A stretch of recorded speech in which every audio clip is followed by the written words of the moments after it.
Welcome into This Week in Campbell football. We discuss the toughness exemplified by starting quarterback Malik Williams, explain how Caleb Snead is taking over FCS football as one of the best wideouts in the country, and how to stop this Hampton offense this Saturday for Senior Day.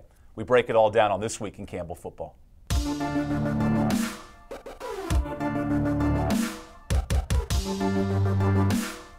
Back in the Campbell TV Now studios with the head football coach Mike Minner. And on Saturday, your star receiver Caleb Snead, program record 11 catches for 198 yards and 2 touchdowns. Let's think back to 12 months ago. This player was recovering from an injury, a possibility he may never play football again. Where's been the biggest growth from Caleb to that point, now where he's leading FCS football in receiving? Well, I think it's the mind. The mind is the most important and powerful piece that a football player can have. And so he had to work on that. He had to develop, himself away from football. And that's tough when you're going through an injury, but it's needed in order for you to grow as a player. And so I think that's the biggest piece that you see with Caleb Snead, is that his mind has developed really truly into a professional mindset, and he attacks every day from that standpoint. And you put in the work, you attack every day from that mindset, and you believe in what you are doing in your training, then poison confidence shows up in game day. And that's what happens with Mr. Snead, man. Just a great day by him. And JMU, they never changed. They just stayed in that defense, and we just kept, you got to give, Coach Grimes some credit, man. He just kept attacking until they did something else, and they didn't. And so you get 11 catches for 198 yards, and they could have had a couple more yards on there, because early on, he was dropping some balls. But man, that's a heck of a day, and a lot of teams got to be worried about number 8. Number 8 has become the all-time leading receiver in touchdowns program history. But Mike, across the country, he's making big strides. 5th in yardage, 6th in touchdowns, 7th in yards per game. That's for one player in Caleb Snead. We've talked about what makes him special physically, but what's the challenge for a defense of stopping such a dynamic receiver? Well, you got to spend 2 people on him, and that opens up everything else for an offense. And so, with JMU, they we about to go to FBS. We got them type of players. We don't need anybody to help him. And they found out that they did. So, I mean, that's what Caleb Snead brings to your offense, and he's just going to continue to get better and better. He's rusty right now, and he's doing this type of stuff. As you can see, as the season has went on, this guy has continued to get better and better week in and week out. And, man, it's just going to continue to grow. And I love the fact that he get another year to continue to grow his resume, so he can probably be, possibly one of the first Camels ever drafted in the National Football League draft. He wants to follow in your footsteps as an NFL draft player. Mike, think about this the last 2 weeks. He goes from 90 yards to 198 yards on 20 targets. 20 targets in a single football game. You mentioned Nick Grimes wanting to get him the football early. How does that make your offense more dynamic? It opens up the run now, because, again, they got to add an extra guy to help him. So now you got 9 pieces that you got to deal with the rest of our offense, and that's 10. So you losing. And on defense, you want to be +1 in every situation. You want to be +1. And so when you have a player like that who's moving around, he's not just always outside. He's also in the slot. He also, the third receiver that's inside. He also coming from the backfield. It's so many places that this guy's coming from. So you just can't say, I'm going to put 2 people on him. Your defense got to be prepared for all that. And by the way, we can hide him with that touchdown that he had, the first one. He was at the third receiver, hidden in the mix of other, 4 other guys, and then he breaks free. And so you always got to be aware where he is, which then open up the running game, which then open up the other receivers, and that's what you get. That offense was dynamic in large part due to your quarterback, Malik Williams. And a bit of a backstory here. Haj missed the last 5 weeks with a high ankle sprain and a knee injury.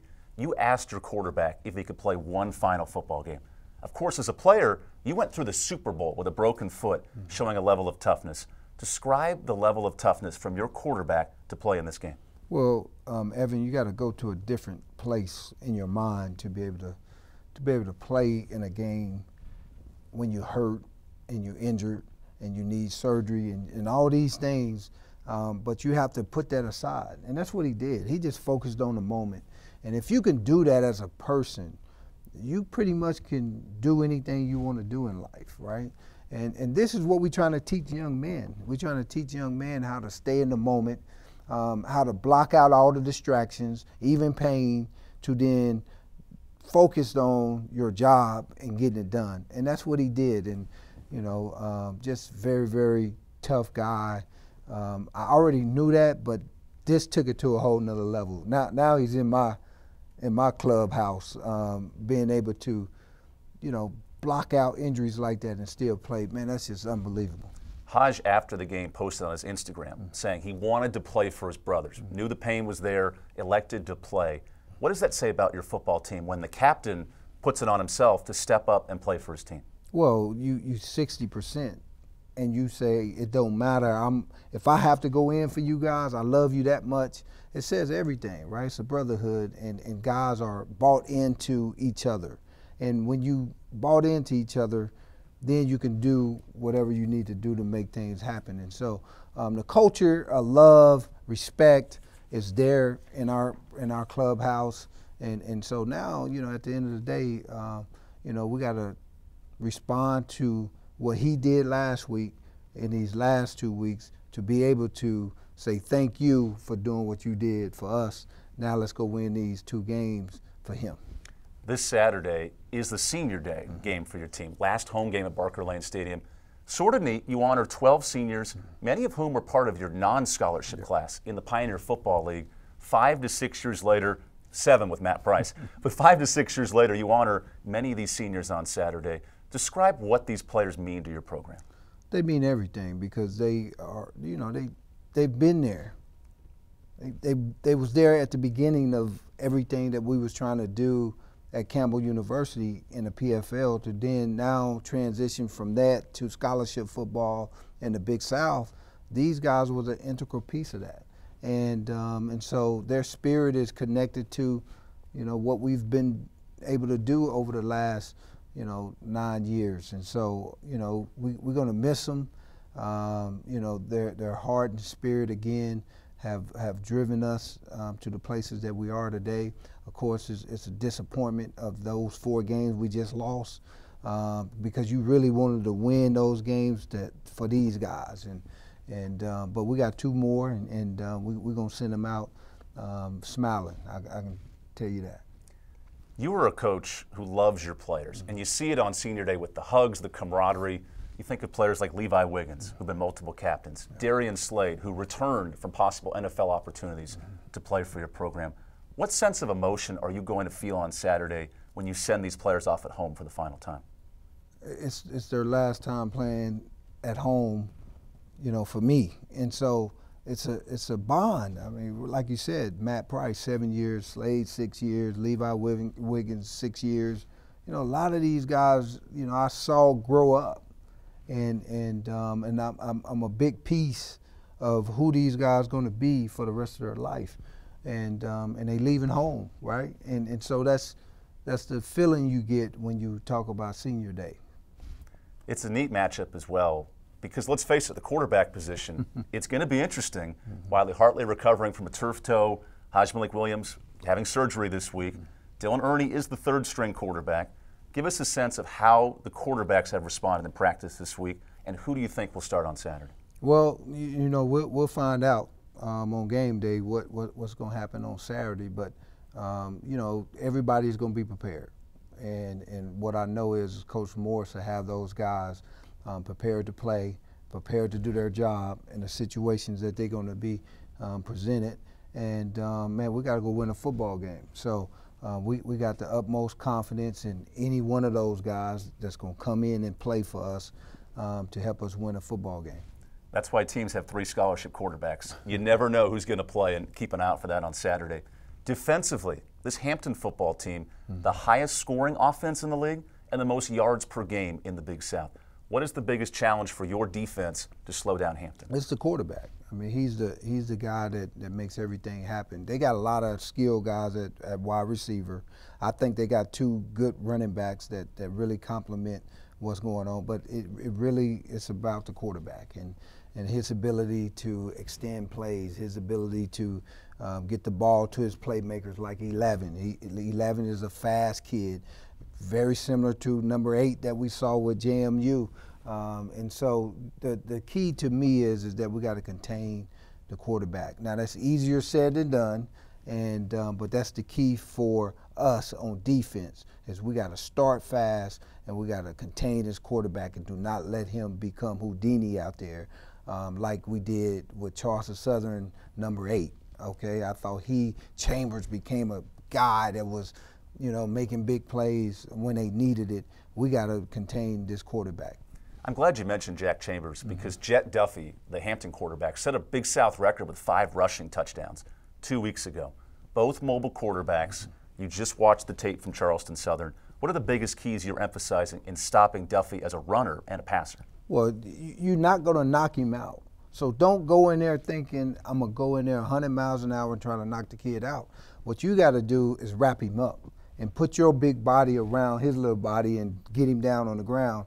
And so it's chest to chest. It's not, let me try to kill him because he's a quarterback and because everybody's going to slide off of him, miss him, and all that type of stuff. Now, look, that's easier said than done for a defensive guy. But we got to have multiple guys running at him all the time to make them tackles. You're a defensive guy by nature. 790 career tackles in the NFL. Thought I'd give you some credit late in the season here, Coach. This defense has been tested the last 4 to 5 weeks. They've played well at times. Certain times in the red zone, they've held up their own. How important will red zone defense be in this game? Well, it's important every game, right? So that's one of our 5 things of winning football is you got to win the red zone. And so keeping teams to 3 points or 0 is very important. So, red zones is important. And this game is going to be a big piece. I think field position and turnovers is going to be a big piece to this football game. And, who's able to get those turnovers, I think will come out victorious. It is the final home game this Saturday. One of 2 chances to see Campbell down the stretch. The Camels host Hampton this Saturday, a 1 o'clock kick. You can watch the game on ESPN Plus and Nexstar TV. Some national exposure for Mike Minter. So get a haircut this week, Coach. Yes. Got to look good with the fade and everything. Nonetheless, we'll see you at 1 o'clock this Saturday against Hampton. Biggest home game of the year coming up this Saturday. We'll see you here at Barker Lane Stadium on This Week in Campbell Football. Hi, I'm Coach Mike Minter, head football coach at Campbell University. If you're looking for a new car, go check out my friends at Wilkerson, Chevrolet, Cadillac, Buick, and GMC in Sanford. Go where I go, Wilkerson in Sanford, proud supporters of Campbell Athletics.